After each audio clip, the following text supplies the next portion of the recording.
सदियाँ बीती लेकिन सभ्यता नहीं, समय बीता लेकिन राह नहीं।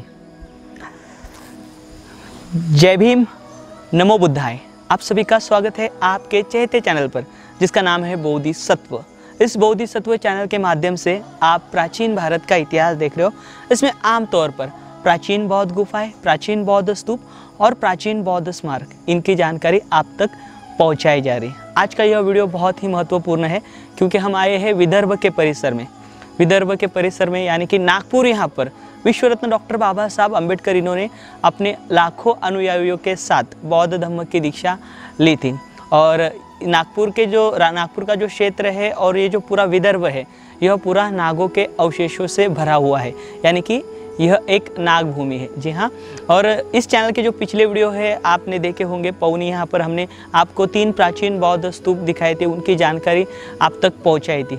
आज का यह वीडियो भी बहुत ही महत्वपूर्ण है क्योंकि आज का यह जो वीडियो है यह है चंद्रपुर जिले के चिमूर तहसील के। मैं भी जहाँ पर खड़ा हूँ यह गुजगांव है, लेडी सयाडो विपश्यना मेडिटेशन सेंटर इसे कहा जाता है, यहाँ पर हूँ मैं। और आज हम जाने वाले हैं संगाराम गिरी। यहाँ पर संगाराम गिरी यहाँ से 6 से 7 किलोमीटर की दूरी पर है और वह जो है एक संरक्षित जो वन क्षेत्र है जिसे ताड़ुवा कहते हैं, इसके दायरे में आता है। और वह हमारे साथ रहने वाले हैं जहाँ पर भंते जी का वास्तव्य है। वह आदरणीय भंते जी भदंत ज्ञान ज्योति महास्तवीर हमारे साथ रहने वाले हैं और वह आपसे ज्ञान की बातें करेंगे। और साथ ही साथ वहाँ पर स्थित यानी कि संगाराम गिरी में स्थित जो एक प्राचीन स्मारक है, वहाँ पर जो प्राचीन अवशेष बिखरे हुए हैं उसकी भी जानकारी हम लेने वाले हैं। तो यह वीडियो बहुत ही महत्वपूर्ण है।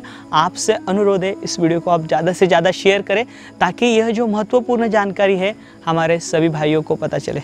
तो हम जानकारी लेते हैं और यह वीडियो हम शुरू करते हैं।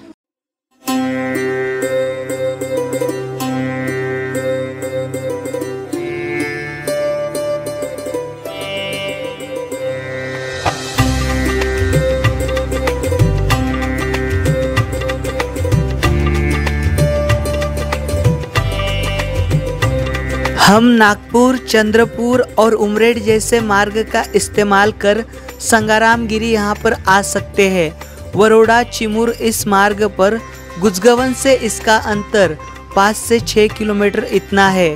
संगाराम गिरी यहाँ प्रवेश करने हेतु वन विभाग से अनुमति लेना जरूरी है। फिलहाल लॉकडाउन के कारण यहाँ प्रवेश नहीं दिया जाता है।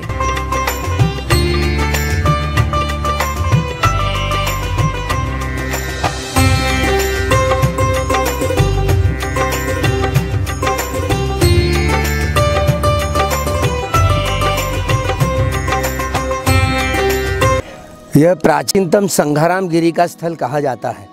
संघ यानी भिक्षु संघ जहाँ पर आराम करता था, ध्यान करता था, वहाँ पर विहार करता था। ऐसी पहाड़ी पर गिरी यानी पर्वत, ऐसे पर्वत पर रहने वाली वही प्राचीनतम यह संगाराम गिरी तक हम पहुँच रहे हैं, जहाँ देवानंद प्रियदर्शी सम्राट अशोक द्वारा जिन्होंने 84,000 धम्म स्कंध पर 84,000 महास्तूप बनवाए थे। और जो 84,000 महास्तूपों से एक स्तूप यहाँ पर इस संगाराम गिरी में है।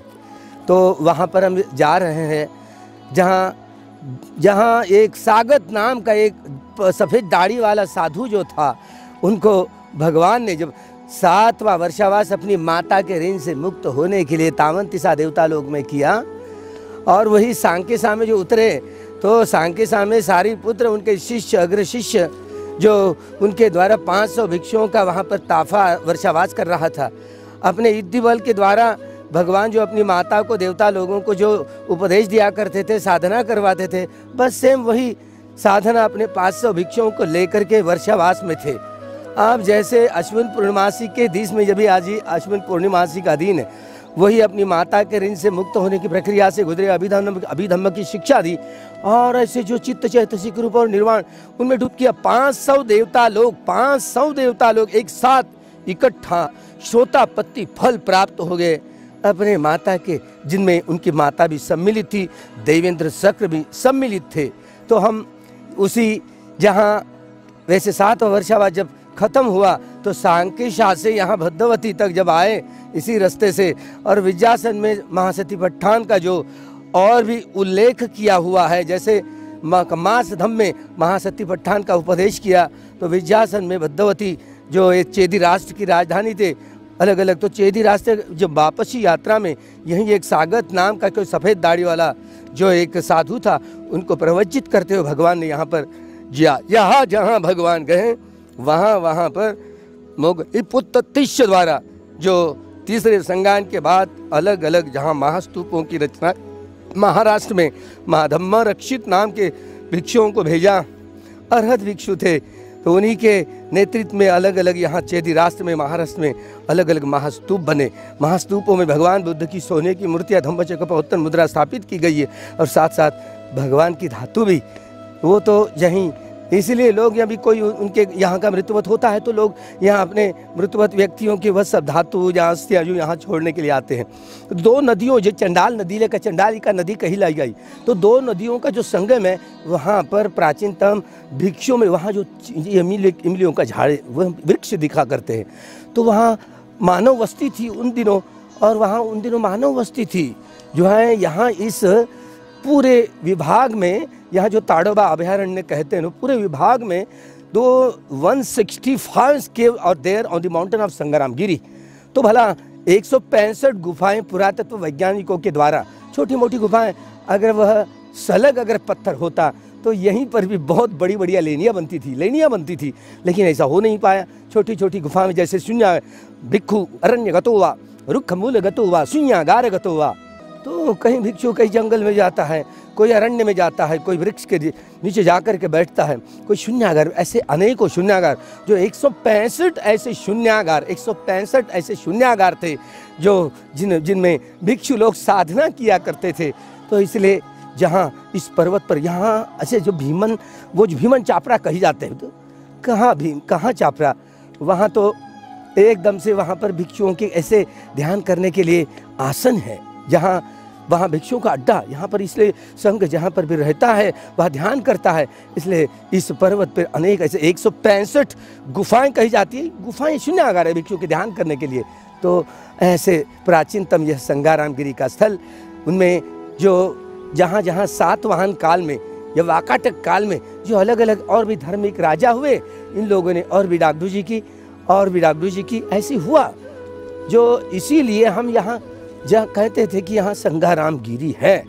तो यहाँ पवित्र स्थल, जहाँ जहाँ अलग अलग भगवान ने वास किया हो, तो अर्हत भिक्षुओं ने जान लिया जहाँ जा तो वहीं पर भगवान के वहाँ पर चरण लगे हुए हैं।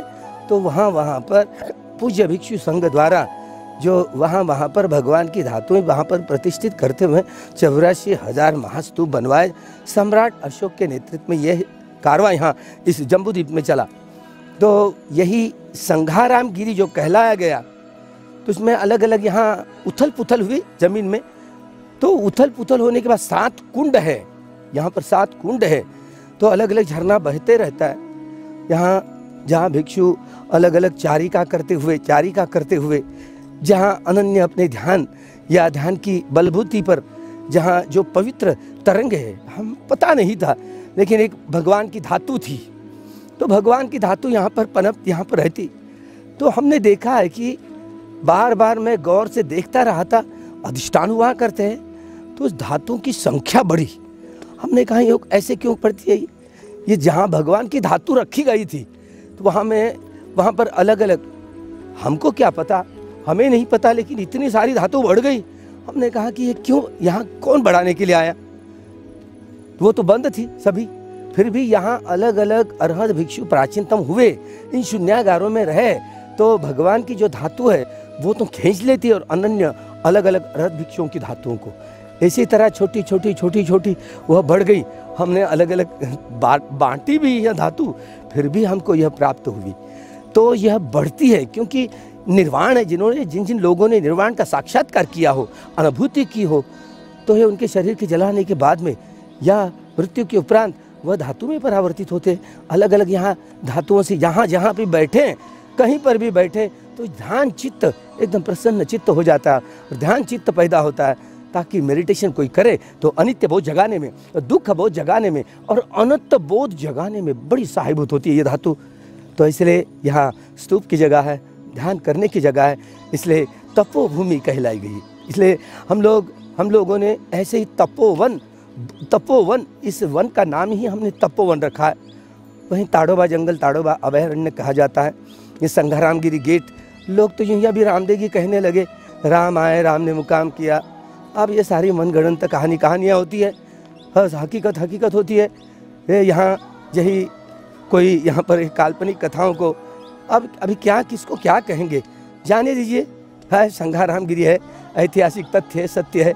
इसीलिए हम जिस रास्ते से गुजर रहे हैं, अलग अलग यहाँ स्थित जहाँ इस विभाजित राष्ट्र, तो भला 165 गुफाएं जो लगती है कि प्रकृति के है रहती है, लेकिन उसको आयाम आकार दिया गया हुआ, तो बगैर रहने के कोई अगर रहता है उस गुफा में तो ही आयाम व्यायाम होता है, आकार देता है। तो यही बात हुई है कि ये भिक्षुओं का रहने का ही स्थल था, इसलिए वे सभी शून्यागार कहलाए गए। अगर बड़े बड़े अगर पत्थर, अगर सलग पत्थर होते यहाँ तो बहुत बड़ी बड़ी लेनियाँ बनती थी। तो यही संघारामगिरी के इस अरण्य में आज ताड़ोबा अभयारण्य के अरण्य में हम गुजर रहे हैं। यहाँ जो बोधिसत्व, यहाँ सागर कामले जी द्वारा, ये बोधिसत्व चैनल द्वारा यहाँ पर जो हमको हमारी कुछ बातें, चंद बातें सुन रहे हैं, दे रहे हैं, क्या कर रहे हैं भाई? हाँ, अरण्य है। जब अरण्य का नाम लिए तो अरण्य में तो ये ताड़ोबा अभयारण्य है, इसमें अलग अलग वन्य पशु भी हुआ करते हैं, होते हैं। तो भला हमको क्या पता, हमने तो बहुत सारे ऐसे रीछ देखे, जंगल वाले प्राणी देखे, नज़दीक से देखे। हमको तो अभी तक के किसी प्राणी ने कुछ नहीं किया, यहाँ तक कि एक बिच्छू ने डंक भी नहीं मारा है। भला प्रकृति के संग में रहे, प्रकृति के नियम का पालन करते रहे, अरे प्रकृति हमें पुरस्कार ही देती है। भला इसलिए धर्म नियम है ना, धर्म नियामकता है। इसलिए कोई व्यक्ति किसी संप्रदाय का क्या पता, निसर्ग के नियमों का जिन्होंने पालन किया हो, अरे निसर्ग तो पुरस्कार ही देगा भला। तो यही इसलिए तापसों के तपने से ही कोई भूमि हो पवित्र हुआ करती है, पावन हुआ करती है। तो तापसों के यही तपने से ही कोई भूमि हो, तो यहाँ तापसों का तपना, यह 165 जो गुफाएं, अलग अलग गुफाओं में अलग अलग ऐसे भिक्षु तपते थे, ध्यान किया करते थे, अपने चित्त को निर्मल करने की प्रक्रिया से गुजरते थे। तो यह इसलिए भूमि पवित्र कहलाई गई है। कोई व्यक्ति उसके जीवन में कल्याण मित्र का बन करके कोई आए, अरे बड़ा लाभ हुआ। पूजनीय भिक्षु संघ द्वारा यही गुरु शिष्य परंपरा से इस विद्या को जिन जिन लोगों ने बरकरार रखा, उनका बड़ा स्मरण हो जाता है, ताकि सारे लोग इस जीवन में यात्रा करते करते अपने अपने पुण्य को, पारमिताओं के घड़े, सिद्धार्थ गौतम हो या कोई अपने भूतकाल के बुद्ध हो या अगले आने वाले भविष्यकाल के बुद्ध रहेंगे, उनको क्या पता कि ये होने वाला है, ये बात होने वाली है। नहीं, अलग अलग जो कोई बोधिसत्व हुआ करते, उनके जीवन काल में ही बड़े बड़े ऐसे लोग जो अग्रशावक हुआ करते, सारिपुत्र जी हो या महामोगल्लायन जी हो, सारिपुत्र जी हो, ऐसे जीवन में बड़े परिपक्व व्यक्ति हुआ करते थे। दो असंख्य 1 लाख कल्प इतनी जीवन यात्रा से गुजरते हुए, अरे मैं बुद्ध के शासन में अग्रशावक बनूंगा, हाँ, ऐसा संकल्प करते हुए सिद्धार्थ गौतम के पूर्व जीवन में सारिपुत्र और महामोगल्लायन ने कितनी सारी सेवा करते हुए अपने इस सम्यक संकल्प दोहराया और सही मायने में वे अग्रशावक बन गए। इसी तरह हर कोई, चाहे गृही हो या गृह त्यागी हो, जो बोधिसत्व के जीवन में अनेकों उनके 300 पारमिताओं के घड़ों को परिपूर्ण करता है, 300 पारमिताओं के घड़ों को अपने अपने पुण्य का यही संकलन जो करता है, बड़ा लाभान्वित होता है। तो बड़ा खूब लाभान्वित जो भगवान के संपर्क में आए, अपने अपने सम्यक संकल्प के आधार पर बुद्ध शासन में प्रतिष्ठित हुए। खूब मंगल हो, खूब कल्याण हो। यही संघारामगिरी का स्थल जहाँ जिनमें हम पहुँच रहे हैं। हाँ, हमारी ये माता भगिनियाँ यहाँ पर देख रही है, जहाँ इस घने जंगल में निवास कर रही है। साथ में यह बड़ा फलदायी यह स्थल, बड़ा पवित्र स्थल, जिस स्थल पर अनेक साधु संतों के चरण लगे हुए, जहाँ भगवान के चरण लगे हुए, तो यह मंगलकारी भूमि पवित्र भूमि पर, इस संघाराम गिरी भूमि पर अब पधार रहे, पहुँच रहे हैं। खूब मंगल हो, खूब कल्याण हो, खूब सबका मंगल हो, सबका कल्याण हो। भवतु सब मंगलम, भवतु सब मंगलम। संघाराम गिरी स्थल पर यह प्राचीन बौद्ध स्तूप की तरफ हम जा रहे हैं, जो बाद में वाकाटक कालीन कहीं जो अलग अलग सुधारणाएं की गई। तो वह पारंपरिक जो बुद्धिस्ट राजा लोग थे, तो उन्होंने यह सारा कारवां और भी आगे बढ़ाया। जहाँ जिस तरफ हम गुजर रहे हो वह स्तूप की तरफ आगे बढ़ रहे हैं। यहाँ दोनों, ये चंडालिका नाला कहला गया। दोनों नालों के ऐसे संगम पर वहाँ पर सीमा भूमि हुआ करती है। सीमा भूमि उपोषित गार हुआ करते हैं, जहाँ भिक्षु लोग वहाँ वर्षावास में जब पूर्णमासी अमावस्या के दिन में, चतुर्दशी के दिन में कहीं उपोषित कर्म किया करते हैं। पवारणाएँ होती है, परिशुद्धियाँ होती है। तो इसी तरह होती है। उपोषितागार यहाँ पर था, जहाँ इस उपोषितागार भूमि में जहाँ भिक्षुओं की उपसंपदा हुआ करती है। हाँ, भिक्षुओं की जब उपसंपदा हुआ करती है तो वह सीमा भूमि कहलाई गई है, सीमा भूमि कहलाई गई है। तो यह पुरातत्व वैज्ञानिकों का है जो बोर्ड लगा हुआ है। तो जाहिर है जहाँ हम लोग देख रहे हैं, हम जहाँ स्तूप की ओर आगे बढ़ रहे हैं, जो अलग अलग पुरातत्वविद यहाँ पर आ चुके थे, जहाँ अलग अलग धातु जो घड़े मट्टी के भी निकले, कुछ धातुओं के भी निकले, और भगवान की वह धातु, वह पुरातत्व यहाँ जो कार्यालय में अभी भी मौजूद है। हमने मांगने की कोशिश की है, लेकिन वो कह रहे थे कि वो नहीं मिल पाएगी। यहाँ हम जब गुज़र रहे हैं, सीढ़ियाँ जो चल रहे हैं, यहाँ से जब यह जो देख रहे सब बारीकी मैं वो ईंटों का नज़रिया दिखाऊंगा, ताकि यह बड़ा स्तूप था जिस स्थल पर हम चल रहे हैं। यहाँ भीतर ऐसी जगह है, अलग अलग कमरे हैं, जो अलग अलग भिक्षु वहाँ ध्यान किया करता था। हाँ, ध्यान किया करता था। ये जैसे लो यहाँ ईंटों का सारा खंडर, टुकड़े टुकड़े नज़र आएंगे आपको। यह बड़ा स्तूप था। तो यहाँ अलग अलग भिक्षु अलग अलग भीतर रहा करते। यहाँ पोल है, भीतर बिल्डिंग है, जहाँ अलग अलग 7x12 की अलग अलग कुटियाँ जो अलग अलग भिक्षु रहा करते थे। यहाँ ईंटों के जो टुकड़े टुकड़े दिख रहे हैं, यही प्रमाण है। भीतर यहाँ से जो पर्वत से नज़दीक से जब ईंटों का जो सब प्रबंध जो दिख रहा है, वो यहाँ पर बड़ा महास्तूप था।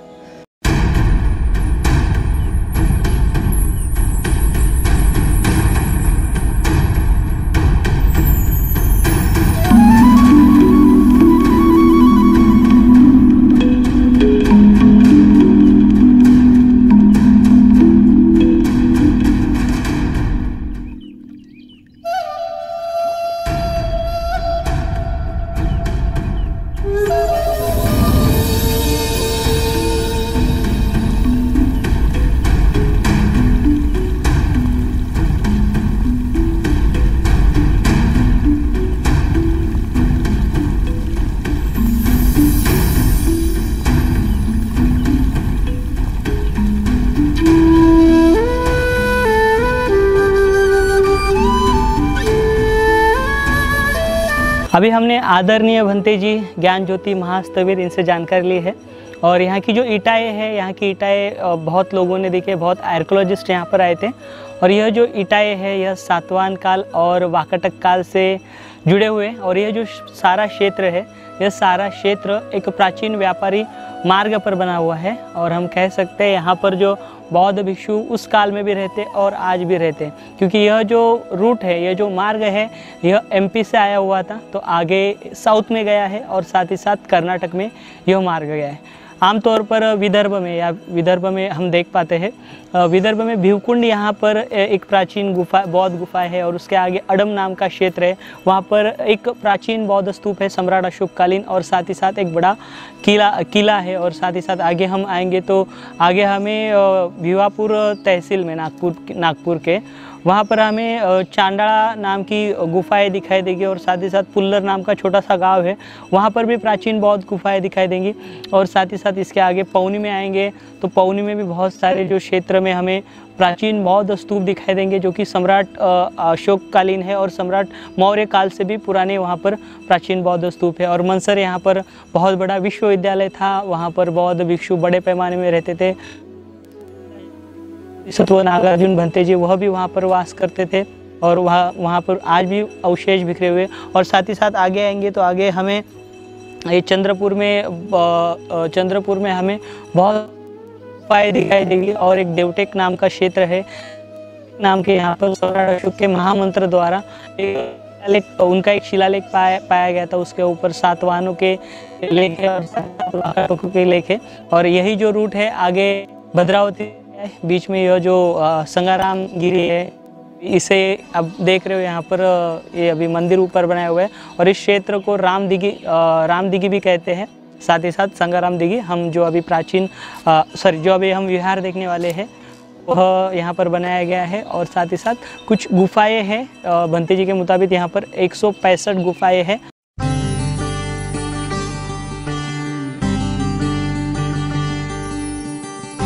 सुखो बुद्धान उत्पादो सुखा सद्धम्म देशना सुखा संगस्य सामग्री समज्ञानम तपो सुखो।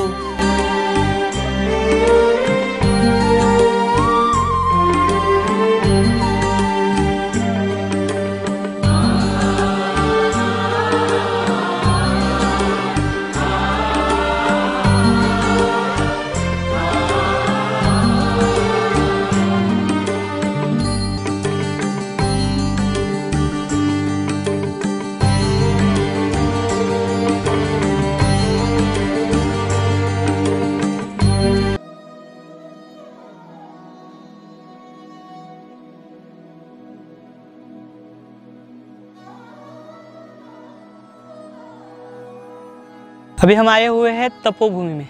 तपोभूमि का यह क्षेत्र आप देख पा रहे हो मेरे पीछे। इस तपोभूमि में जो श्रामणेर शिविर यहाँ पर होते हैं, यानी कि जो 10 दिन के लिए श्रामणेर बनते हैं, उनका यहाँ पर शिविर लिया जाता है आदरणीय भंते ज्ञान ज्योति महाथेरो महास्तवीर इनके माध्यम से।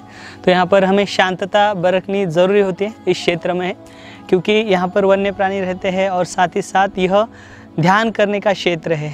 यहाँ पर ध्यान साधना की जाती है, और यहाँ पर अनेकों बौद्ध भिक्षु आकर तपा करते हैं। और यहाँ पर जो ध्यान साधना का क्षेत्र है, यहाँ पर देखिए, यहाँ पर तथागत बुद्ध की जो मूर्तियाँ हैं अलग अलग बिठाई हुए हमें दिखाई देती है। और जैसे मैंने आपको नागभूमि कहा, तो यहाँ पर हर एक प्रतिमा में तथागत बुद्ध के ऊपर आपको सिर के ऊपर नाग दिखाई दे रहे होंगे। ये देखिए, ये सारे अलग अलग मुद्रा में है। यह ध्यान मुद्रा है। यहाँ पर देखिए ऊपर नाग है, जो तथागत बुद्ध की जो नैसर्गिक आपदा आएगी उससे वो रक्षण करते हुए हमें दिखाई दे रहे। तो यह सारे हमें यहाँ पर मूर्तियाँ दिखाई दे रही हैं। तो आदरणीय भंते जी से अभी हम जानकारी लेंगे क्षेत्र के बारे में थोड़ी बहुत, और आगे बढ़ेंगे। यहाँ की जो प्राचीन बौद्ध गुफा है वह देखेंगे। और यहाँ पर और एक बात मैं आपको बता दूँ, आइए यहाँ पर एक छोटा स्तूप बनाया गया है। तो यह स्तूप किस है यह हम देखेंगे। तो यही सभ्यता, यही संस्कृति मूल भारत के लोगों की है, जो आज भी कहीं तो नया इसका जो बीजारोपण है यह फिर से पनपती हुई हमें दिखाई दे रही है। स्तूप देखिए आमतौर पर ऐसे होते हैं, कुछ बड़े होते हैं, कुछ छोटे होते हैं। और यह जो स्तूप है ईंटों से मिट्टी से बनाए जाते हैं, और इसके अंदर धातु अवशेष रखे जाते हैं। जिस प्रकार से बुद्ध के महास्तूपों में है, उसी प्रकार से इस स्तूप में भी ये जो भदंत है, भदंत अमर ज्योति जी, इनके धातु अवशेष रखे गए। और ऊपर छतावली हमें दिखाई देती है। यहाँ पर प्रोग्राम भी होता होगा, तो यहाँ पर एक स्टेज भी बनाया गया है भंते जी के माध्यम से। और इस क्षेत्र में कुछ ना कुछ कार्य हुआ है। यहाँ पर कुटिया है ध्यान करने के लिए या बैठने के लिए। और बाकी हम चलेंगे और आगे यहाँ की गुफाओं की जानकारी लेंगे। अभी हम इस तपोभूमि का एक विहार देखेंगे और साथ ही साथ यहाँ की गुफाएं देखेंगे। आइए यहाँ का विहार देखते हैं किस प्रकार का है।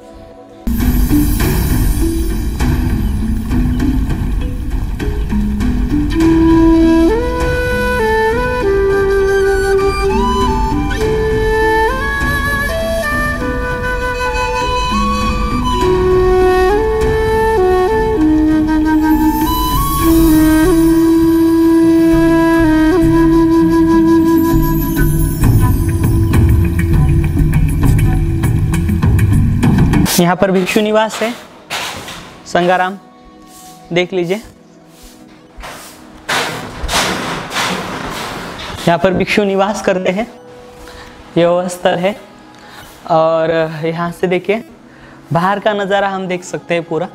ये जो ताड़ोबा जंगल है, इस ताड़ोबा जंगल में का यह नज़ारा देखिए आप, पूरा हमें दिखाई देगा। हमने जो नीचे अभी जो स्तूप देखा, उस स्तूप का भी नज़ारा यहाँ से दिखाई देता है। और साथ ही साथ यहाँ के जो पानी के बड़े बड़े कुंड है वह भी दिखाई देते हैं, पानी बहते रहता है। और यहाँ पर एक छोटा सा विहार है।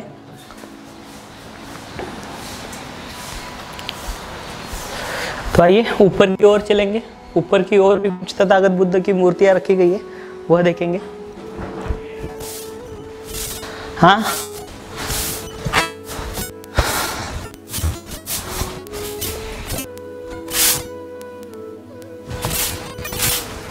देखिए यहाँ पर एक छोटा सा यह विहार है।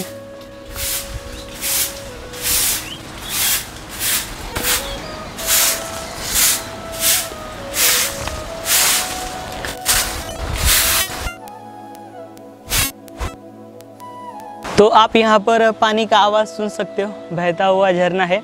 और साथ ही साथ अभी हम यहाँ के प्राचीन गुफा के पास आए हुए। देखिए यह एक नैसर्गिक गुफा है और ऐसी नैसर्गिक गुफाएं यहाँ पर हमें आमतौर पर सारी की सारी दिखाई देगी। और यह एक व्यापारी मार्ग काल में यहाँ पर व्यापारी लोग भी ठहरा करते थे। तो थोड़ा सतर्क होकर हमें यहाँ पर आना पड़े।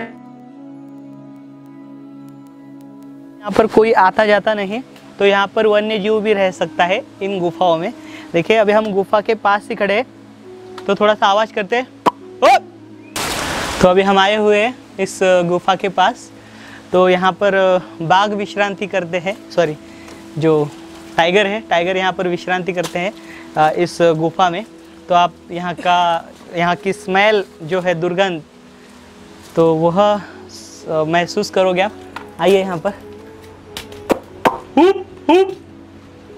तो फिलहाल यहाँ पर हमें खतरा दिखाई नहीं देता, क्योंकि अंदर जाके ये जो वन्य प्राणी है, जो बाघ है, अंदर जाके बैठता है। यहाँ पर एक तथागत बुद्ध की हमें प्रतिमाएं मूर्ति दिखाई देगी। धम्मचक्र पवतन अवस्था में ये तथागत बुद्ध की मूर्ति है। और देखिए यहीं पर लोग तपते हैं। तो ये जिस प्रकार की यह गुफा है, इसी प्रकार की यहाँ पर सारी गुफाएं हैं। यानी कि लगभग 165 ऐसी यहाँ पर गुफाएं हैं, जिसमें आज भी बौद्ध भिक्षु ध्यान करते हैं यहाँ के। अगर यहाँ पर 10 दिन का अगर शिविर होता, श्रामणेर शिविर, तो आपको पता लगता, वह दृश्य मैं आपको दिखा पाता। लेकिन फ़िलहाल यहाँ पर कोरोना की वजह से ज़्यादा शिविर नहीं होते, श्रामणेर शिविर, इसकी वजह से यहाँ का जो माहौल है वह आपको दिखा नहीं पाएंगे।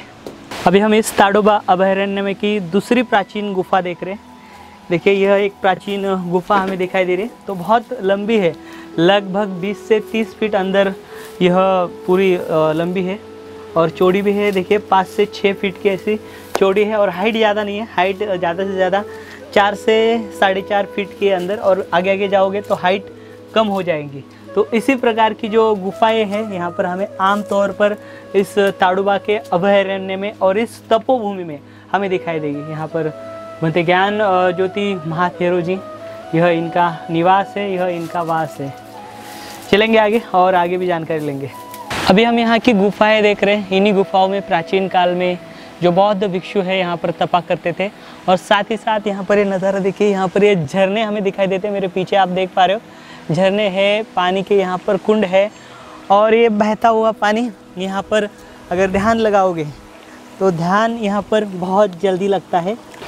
तो आप यहाँ का पानी देख पा रहे हो, ये पानी बहुत ही स्वच्छ है क्योंकि ये बहता हुआ पानी है और इसके अंदर नेचुरल मिनरल जो है वो इस पानी में है, और ये जो पानी है पीने लायक है। तो ऐसे पहाड़ियों में ये जो बौद्ध भिक्षु है या फिर जो लोग ध्यान साधना किया करते थे, वह प्राचीन काल में जहाँ पर पानी का सोर्स अवेलेबल है, जहाँ पर पानी उपलब्ध है, ऐसी जगहों पर ही वह रहा करते थे। तो आप ये नज़ारा देखोगे यहाँ का बहता हुआ पानी, मैं आपको ये पानी पी के दिखाऊंगा। इसके अंदर मछलियाँ है, बहुत ही मीठा पानी है और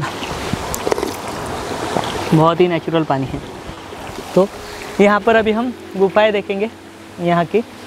तो हमने एक गुफा देखी अभी पहली, उसके बाद आगे भी है, ऊपर और है, तो वह भी हम आपको दिखाने की कोशिश करेंगे।